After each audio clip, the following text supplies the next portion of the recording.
ഇതാർക്കോ വേണ്ടിയിട്ട് ആർക്കൊക്കെയോ വേണ്ടിയിട്ട് കുറേ സാമ്പത്തിക ലാഭം ഉണ്ടാക്കാൻ വേണ്ടി ഒരു ജനതയോട് ചെയ്യുന്ന ക്രൂരത.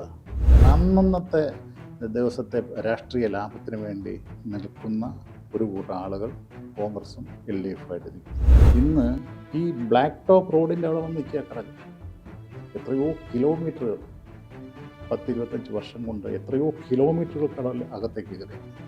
ഒരു മെത്തഡോളജി അഡോപ്റ്റ് ചെയ്തില്ല. അത് കോൺഗ്രസ് ഗവൺമെൻറ് ആയാലും ശരി, എൽ ഡി എഫ് ഗവൺമെൻറ് ആയാലും ശരി, അഴിമതി മാത്രമേ ഉള്ളൂ എന്നെല്ലാം. ഞാൻ വളരെ ശക്തമായിട്ട് ഭാഷയെ പറയാണ്, you take it from me. Haripad നിയമസഭാ മണ്ഡലത്തിൽ നിന്ന് ജയിക്കാൻ പോകുന്നത് എൻ ഡി എയുടെ സ്ഥാനാർത്ഥിയായിരിക്കും എന്ന് മാത്രം ഞാനിപ്പോൾ പറയുന്നു. ബാക്കി നമുക്ക് 2 മാസം. കിഴക്കിന്റെ വെനീസ് എന്ന പ്രൗഢിയും ആ ഒരു തനിമയും എല്ലാമുള്ള ആലപ്പുഴയുടെ ശോചനീയാവസ്ഥ, അതാണ് ഇന്ന് നമ്മൾ സംസാരിക്കുന്നത്. അത് സംസാരിക്കാനായി ആലപ്പുഴയുടെ നായകനായ, അല്ലെങ്കിൽ ആലപ്പുഴയുടെ മണ്ണിൽ നിന്നും വന്ന കിഷോർ ബാബു സാറാണ് നമ്മളോട് ഇന്ന് ഒപ്പമുള്ളത്. സാർ നമസ്കാരം. നമസ്കാരം സാർ, നമ്മൾ മുമ്പ് പറഞ്ഞ പാർട്ടിൽ നിർത്തിയതുപോലെ തന്നെ ആലപ്പുഴയിൽ സാർ സ്വപ്നം കാണുന്ന ആ ഒരു വികസനങ്ങൾ അല്ലെങ്കിൽ മാറ്റങ്ങൾ എന്തൊക്കെയാണ്? അതിന് പറയട്ടെ, ഞാൻ ആലപ്പുഴയുടെ നായകൻ എന്നൊന്നും ഉള്ളൊരു വിശേഷത്തിൻ്റെ ആവശ്യമില്ല. ഞാനൊരു ഹരിപ്പാടുകാരനും ആലപ്പുഴക്കാരനുമാണ്. ആലപ്പുഴക്കാരനാണെന്ന് ഉള്ളതിൽ എനിക്ക് ഭയങ്കര സന്തോഷവും അഭിമാനമുണ്ട്. കാരണം ലോകത്തൊരിടത്തും ഇല്ലാത്ത ഒരു ഭൂപ്രകൃതിയാണ് ആലപ്പുഴയിലുള്ളത്. ലോകത്തൊരിടത്തും ഇല്ലാത്ത സമുദ്ര നിരപ്പിന് താഴെ, നമ്മുടെ ഈ പൊക്കം, ഭൂമിയുടെ ഹൈറ്റ് ഇത്ര മീറ്റർ ഫ്രം മൗണ്ടൻ ലെവൽ, സമുദ്രനിരപ്പിൽ നിന്ന്. ഈ സമുദ്രനിരപ്പ് താഴെയാണ് കുട്ടനാട് എന്ന് പറയുന്ന പ്രദേശത്ത് ഇപ്പോഴും കൃഷി നടക്കുകയും ആളുകൾ വളരെ സന്തോഷമായി ജീവിക്കുകയും 6 മാസം ദുഃഖവും 6 മാസവും സന്തോഷമായിട്ട് പോകുന്ന ഒരു ജനതയെ ആലപ്പുഴയിലെ രാഷ്ട്രീയ നേതൃത്വം വാർത്തെടുത്തതുമായ ഒരു പൊളിറ്റിക്കൽ ഭൂമി കൂടിയാണ് ആലപ്പുഴയിലെ ഞങ്ങളുടെ പ്രിയപ്പെട്ട കുട്ടനാട്. ഞാനൊരു കുട്ടനാടിൻ്റെ മകനാണ്. അത് ഒരു പ്രാസോപ്പിച്ച് വേണ്ടി പറയുന്നതല്ല. എൻ്റെ കുടുംബത്തിന് അവിടെ കൃഷി ഉണ്ടായിരുന്നു. ആലപ്പുഴ ജില്ലയിലെ പുറക്കാട് പഞ്ചായത്തിൽ കൽപ്പകവാടി എന്ന് പ്രസിദ്ധമായൊരു ഹോട്ടലുണ്ടായിരുന്നു. ലാൽ കൽപ്പകവാടി, ചെറിയാൻ കൽപ്പകവാടി, അവരുടെ അച്ഛൻ വർഗീസ് വൈദ്യർ തുടങ്ങിയ ആളുകളുടെ ഒരു കൽപ്പകവാടി. അതിന് നേരെ എതിർവശത്തൊരു തോട്ടം പാടശേഖരം എന്ന് പറയുന്ന പാടശേഖരം. അതിൽ 22 ഏക്കർ കൃഷിഭൂമി, നെൽകൃഷി എൻ്റെ പിതാമഹന്മാരുടേതായിരുന്നു. ഇന്നും ഈശ്വര സഹായം കൊണ്ട് ഞാനത് മെയിൻറ്റെയിൻ ചെയ്ത് പോകുന്നുണ്ട്. എല്ലാ വർഷവും ഞാനവിടെ വിത്ത് ഇറക്കുമ്പോഴും വിത്ത് പോയുമ്പോഴും ഒക്കെ പോകാറുണ്ട്. എൻ്റെ ബന്ധുക്കൾ ഒരുപാട് പേരുണ്ട്. അവരൊക്കെയാണ് അത് നോക്കി നടത്തുന്നത്. ചിലപ്പോൾ കരഞ്ഞുകൊണ്ട് വിളിക്കും, എല്ലാം പോയി മട വീണെന്ന് പറയും. ചിലപ്പം ഒരു ദിവസം രാവിലെ വിളിച്ചിട്ട് പറയും, അവനെ എല്ലാം തത്ത എടുത്തുകൊണ്ട് പോയെന്ന് പറയും. ചെന്ന് നോക്കുമ്പോൾ നമുക്ക് തന്നെ കഷ്ടപ്പെടും. കാര്യം ഞാൻ വളരെ തുച്ഛമായ ഒരു പേയ്മെൻറ്റ് നമുക്ക് തരും.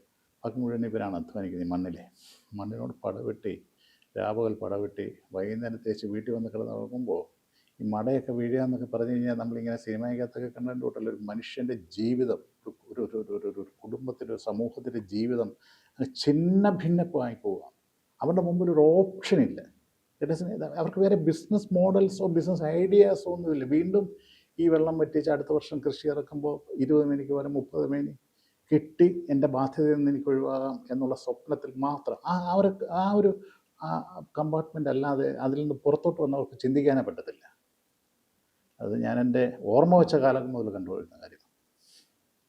ഇതിന് ശാശ്വതമായൊരു പരിഹാരം കാണാൻ നിർഭാഗ്യവശാൽ ആലപ്പുഴയിലെ ഇന്ന് കാണുന്ന സോക്കാളുടെ കോൺഗ്രസ് നേതൃത്വത്തിനോ കമ്മ്യൂണിസ്റ്റ് നേതൃത്വത്തിനോ സാധിച്ചിട്ടില്ല.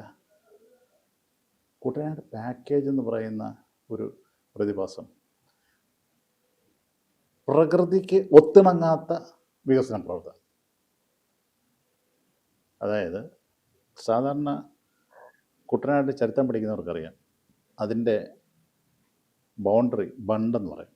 അവരുടെ ഭാഷ പറയാൻ ബണ്ട് നിർമ്മിക്കുന്ന അവിടുത്തെ ചെളി തന്നെ എടുത്ത് കുത്തി അത് ഒരു വെള്ളം അകത്തോട്ട് കയറാതെ പുറത്തോട്ട് പോകണമെങ്കിൽ അതിന് ഗ്യാപ്പിടാൻ പറ്റുന്ന രീതിയിൽ തനതായ രീതിയിലാണ് അതിൻ്റെ നിർമ്മാണം നടത്തുന്നത്.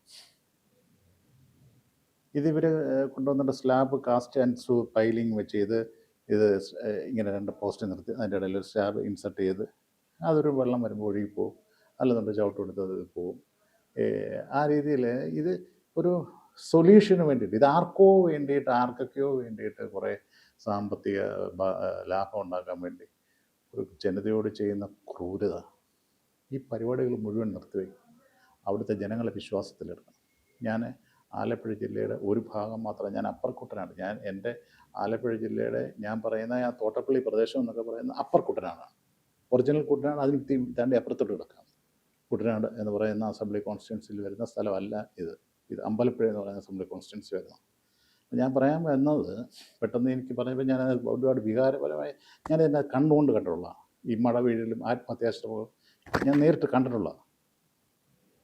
ടച്ചിങ് ഫ്രം മൈ ഹാർട്ട്, അത്ര ദുരിതം. അപ്പോൾ ഞാൻ പറയാൻ വന്നത്, ആലപ്പുഴ ജില്ലയുടെ വികസന പ്രവർത്തനങ്ങൾ നമ്മൾ കാണുമ്പോൾ അതിനെ ഭൂമിശാസ്ത്രപരമായിട്ട് കാണും.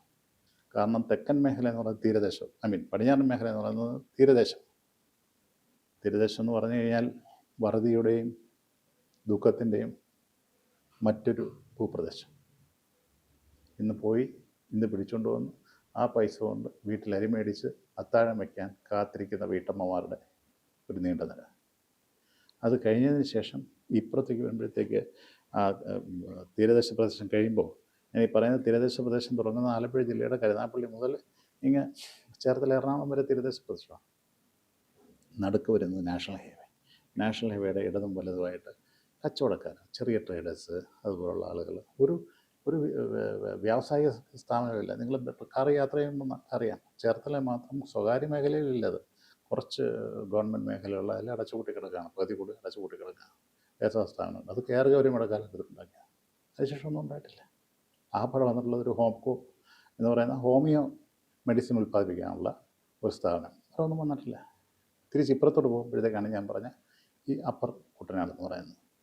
വിയപുരം മുതൽ ഇങ്ങ് കുട്ടനാടിൻ്റെ അമ്പലപ്പുഴയുടെ, അത് കഴിഞ്ഞ് ആലപ്പുഴയുടെ കിഴക്ക് പ്രദേശം. സോ ഞാൻ പറയുന്നത്, ഇതിനെ ഒരു ഭൂമിശാസ്ത്രപരമായി കാണാതെ വെറും പൊളിറ്റിക്കലായി അന്നന്നത്തെ ദിവസത്തെ രാഷ്ട്രീയ ലാഭത്തിന് വേണ്ടി നിൽക്കുന്ന ഒരു കൂട്ടം ആളുകൾ കോൺഗ്രസും LDF-ആയിട്ട് നിൽക്കുന്നു. ഇവരിൽ നിന്നൊരു മോചനം നേടാതെ, ഞാൻ പറയാം, എത്രയോ കോടിക്കണക്കിന് രൂപയാണ് ഈ കടൽക്ഷോഭം നിയന്ത്രിക്കുന്നതിൻ്റെ ഭാഗമായി കടൽ ഭിത്തിയും ട്രൈപോഡുകൾക്കും വേണ്ടി ചിലവാക്കിയിട്ടുള്ള. എന്തെങ്കിലും പ്രയോജനം ഉണ്ടായിട്ടുണ്ടോ? എൻ്റെ അമ്മയുടെ കുടുംബ വീട് മംഗലം എന്ന് പറയുന്ന പ്രദേശം, താമരശ്ശേരിൽ എന്ന് പറയും. അവിടെയാണ് ശ്രീനാരായണ ഗുരുവിന് മുമ്പ്, അങ്ങനൊരു ചരിത്രമുണ്ട്, ഇടയ്ക്കൊന്ന് വായിക്കാൻ നോക്കണം. ശ്രീനാരായണ ഗുരുവിന് മുൻപ് സ്വയം ക്ഷേത്രം നിർമ്മിച്ച ഒരു ഈഴവ സമുദായത്തിൽപ്പെട്ട ആറാട്ടുപുഴ വേലായുധ പണിക്കർ എന്ന് പറയുന്ന ഇതിഹാസകാരനായ ഒരു നായകൻ ജനിച്ച സ്ഥലമാണ് ആറാട്ടുപുഴ. അത് കേരള ചരിത്രത്തിൽ, ഞാനതിൻ്റെ ട്രസ്റ്റിൻ്റെ സെക്രട്ടറി കൂടെയാണ്.